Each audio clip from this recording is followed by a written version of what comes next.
What is the most disturbing thing someone has confessed to you? A friend of mine OD'd a few years back on OxyContin. One drunken night, while reminiscing about him, a mutual friend asked me if I remembered the time that they told me of an accident that the two of them had witnessed, where they saw one of the drivers die. I remembered and asked him why. He then broke down and told me that our dead friend ran to see the man dying and took his wedding ring. He said that the man's body was crushed and couldn't do anything. He could only just look at him while he stole his ring, and that the man looked so scared. My friend said that he didn't know what to do and that it was over with so fast that he just ran away with my other friend after it was over. Both of them were severe drug addicts, but I never would have thought that they could be so callous. I considered both of these guys to be like my brothers. I grew up with them and trusted them completely. I will never trust a drug addict again. In a drunken confession, an ex told me that he thought he hit and killed a homeless man on his way home from a party in his early 20s. He said he kept going out of fear because he'd been drinking and didn't want to get in trouble. He told me he even drove straight to a car wash to wash off his truck. He said he never did hear or see anything about it on the news, so he wasn't sure. A former friend of mine confessed that she lied about being raped twice. Once was to get herself out of trouble with her parents, and the second resulted in the guy being kicked out of school and all kinds of other terrible repercussions. She confessed that she did it because she couldn't stand him. He'd been attracted to her for some time, and instead of telling him to just leave her alone, she figured ruining his life would get the job done just fine. I knew this crazy guy in college who claimed he'd murdered a group of people. He claimed that late one night, he was driving down the highway and just ran somebody off the road just to see if he could. Their car hit a tree at 70 miles per hour, and the family of 5 all died. Usually I'd assume this guy was full of shit, but he did such sociopathic stuff throughout that year, I started to wonder if it was true. Like, he tormented this one girl by telling her she was a shit person who should commit suicide for so long she actually quit school. And he had a girlfriend fly 1,500 miles to visit, then dumped her when she showed up at the airport and just left her there. Dude wasn't right, so maybe he did it. I don't have proof. My best friend was kidnapped, raped, and left in the woods when she was 5. I always knew something bad had happened to her when she was young because of comments made from her family and because of things she freaked out about. After being at her house when her parents were fighting with her grandparents about it, blaming each other like they do often, she took me in the room and told me everything. It was fucking crazy to hear. And the weird thing is, I had heard stories like, a long time ago a girl was kidnapped around here. Never realized it was the person I spent 90% of my time with. I had a girlfriend back in my first year of college that confessed to me that she had been raped as a little girl by her stepdad. She never really told me specific details because, according to her, it felt like she was asleep when it happened. He knocked her out unconscious. And then she woke up in the floor several feet away from the bed. She got really emotional as she was telling me this, and I hugged her really hard. After that day, she was a different person. I met a hobo in Sonora that told me he rolled other hobos off the moving train when they were sleeping to steal their shit. He told me he was the killer of the train.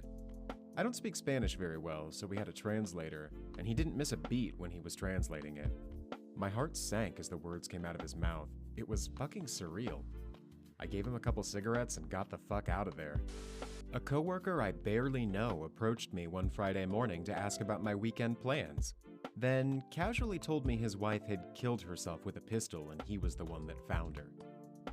I didn't know what else to say, so I told him my weekend plans, spending time with my wife and newborn son. He got a really odd expression on his face and told me to enjoy it because you never know when it's going to end. There was this guy I met on one of those internet chat rooms several years back. I was terribly lonely, and he seemed decent enough, so we met up. He gave off quite a creepy vibe, not in a way that made me fear for my safety, but it's more like there was something off about him. Didn't think too much about it then. So we went for a drive and had an okay time. Nothing in the least remarkable. We talked over the phone a couple times in the next 2 weeks. I was teaching preschool, and he seemed really interested in my work with my kids. None of my friends were interested in what I do at work, so I was initially chuffed at the opportunity to talk about my class. That is, until it started getting a little odd. He began to steer almost every conversation in the direction of my kids. I was getting terribly uncomfortable and stopped talking about them. I guess he started fretting that his source of kitty anecdotes was running dry, so he stopped with the "What did you teach today?" line of questioning and came right out, asking really inappropriate questions about whether the girls in my class would sit with their legs closed, and if they don't, what kind of panties they wear. I told him I wasn't interested in talking to him any longer and that he should perhaps seek help. That's when he told me that he's sexually interested in children, and I quote, between 2 to 8 years, and he's especially interested in seeing them in sexy G-strings. I questioned further, and he told me that he gets his pictures and videos from IRC and that once, he helped his colleague look after his 5-year-old. Apparently, he blindfolded the kid, felt her up, and stuffed his dick into her mouth. He was disgustingly explicit. I called the cops, but sadly, nothing much came out of it. I guess he talked his way out. Worked in a pharmacy. Guy comes in with what looks like healed scars, but these scars cover most of his visible body. He tells me never to sell him Sudafed again. His house blew up and nearly killed him. Shocked me a bit, but when I told my pharmacist, she just laughed and said he deserved it.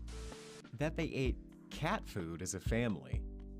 They were creepy customers at CVS that were regulars when I worked there as a teenager. Once, I asked about their cat to be nice, since they were always buying tons of cat food. They answered nonchalantly that they didn't have any cats and that they ate the cat food themselves. The son, who was in his mid-20s, referred to himself as absolutely sexy and had t-shirts, hats, etc. with this on it. Spoiler alert, he was not absolutely sexy by any means. My friend was going through a rough time. His mom had just died, and he was having these weird seizures. He would be unconscious, but conscious in a weird way. He'd black out, but he'd still be able to function, sort of. Like a zombie, I guess. They were terrifying to witness. Witnessed a lot. Doctors never figured out what was wrong. He confided to me that he was suicidal and had made attempts on his life that had either failed or he'd gotten cold feet. For example, downed a load of pills, tried drowning himself, etc. One time, it was the end of lunch at school. Yep, we were in year 10, so roughly 15. And I noticed him heading off towards some bushes that were opposite the main school building. Having a bit of a gut lurch, I ran over to him and asked him why he was going the wrong way.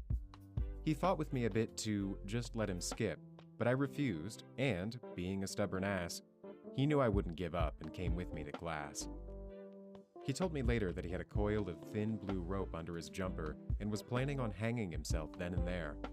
Can't stand thinking about what would have happened if I hadn't spotted him through the crowds.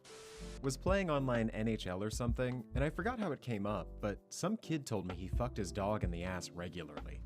The bestiality was fucked, but I know it's a thing. What was really weird is how normal he thought it was. Like, him and his friends would take turns, and apparently the dog was just used to it and would sit there and enjoy it. I turned my mic off for the rest of that game. I was working in home health and was taking care of a lovely, gracious older woman. We got close. She told me she had married at 13 to a much older man to get away from her family. She had married him one day after meeting him, and I commented that I thought that was a little sudden. She then said she had to. Her father was going to kill her. 2 nights before, her drunken father and friends were sitting around a bonfire, and her 2-year-old sister wandered around them. They started kicking the child back and forth, joking around, and she fell into the fire and burned to death. This was in dirt-poor country, and the child probably didn't even have a birth certificate. She said she tried to get the baby out of the fire, but couldn't, and ran away later because they thought she would turn them in. They were going to kill her. She was in her 80s when she told me this. I know she didn't do anything wrong. She was confessing her guilt about not being able to do anything. The man married her in order to help her get away. They were married for over 60 years until he died. He worked as some kind of official for the government, and they traveled around the world, had children, and a wonderful life. But she carried that guilt to her grave, even though it wasn't justified. She never went back to visit her family. I was guest preaching at a church in East Peoria, Illinois. I had preached here a handful of times before and knew the people somewhat. This Sunday night, there was someone I'd never seen before. He was a young guy in his 20s with long blonde hair. He seemed out of place by his actions. For example, he genuflected before he sat down. But this was a Southern Baptist church. But whatever, I was just glad he was there. After the service, one of the deacons stood up and said, "Any announcements for the coming week?" The blonde guy says, "I'd like to talk to Brother Couch Jitsu." This was weird because I had preached probably 15 to 20 times around the area and nobody had wanted any one-on-one time. But I thought, maybe I said something that resonated with him. We go back into the pastor's office and sit down. I ask him what's up. He says, "Well, I came here tonight to confess." I stopped him there. I said, "This is a Baptist church. I'd be happy to talk to you, but we don't believe or practice confession. I'm not even a pastor. I'm a young guy that's a guest preacher." He said he understood and wanted to continue. As we talked, he told me lots of things, like he was going to become a professional wrestler and other miscellaneous things.